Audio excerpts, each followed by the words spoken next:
अयादी स्वर संधि पेपर में जरूर आती है, इसलिए अयादी संधि के केवल 4 नियम हैं।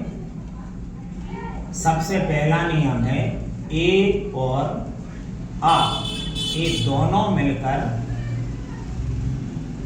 अय हो जाता है, और यदि आई और आ को मिला दें तो हो जाता है आय। तीसरा नियम है यदि ओ को आ में जोड़ दें तो बन जाता है अब। इसी प्रकार यदि औ को आ में जोड़ दिया जाए तो बन जाता है आव।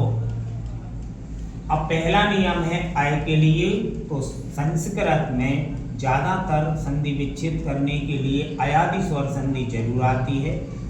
पहला है नयनम, तो जब ए और आ से अय बनता है तो नय बनाने के लिए हम ने में आ जोड़ देंगे। ने और आ से बन गया नय, अब हमारे पास बचा रहा केवल नम, तो यहाँ पर हम नम और लिख देंगे। इस हिसाब से नयनम की संधि विच्छेद हुई ने प्लस अनम। दूसरे नंबर है आय, तो गाय कहा। गाय कहा के लिए जब आय बनता है, आई और आ से मिलकर आय बनता है, तो गई और आ से मिलकर हो जाएगा गाय। अब बचा रहा हमारे पास केवल कहा, तो आ में कहा जोड़ दिया तो संधि विच्छेद हो गई गई प्लस अकहा। तीसरे नंबर है अब, यदि आपको आती है पवनः, पव बनेगा, अब बनता है ओ और आ से मिलकर, अब बन जाता है तो पो और आ से मिलकर बन जाएगा पव।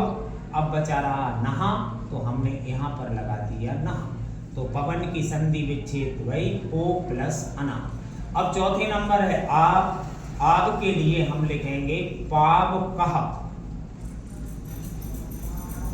औ और आ मिलकर आव बनता है, तो पौ और आ मिलकर बन जाएगा पाव। अब बचा रहा कहा, तो हो गई पाव कहा। पाव कहा की संधि विच्छेद हुई पौ प्लस अका।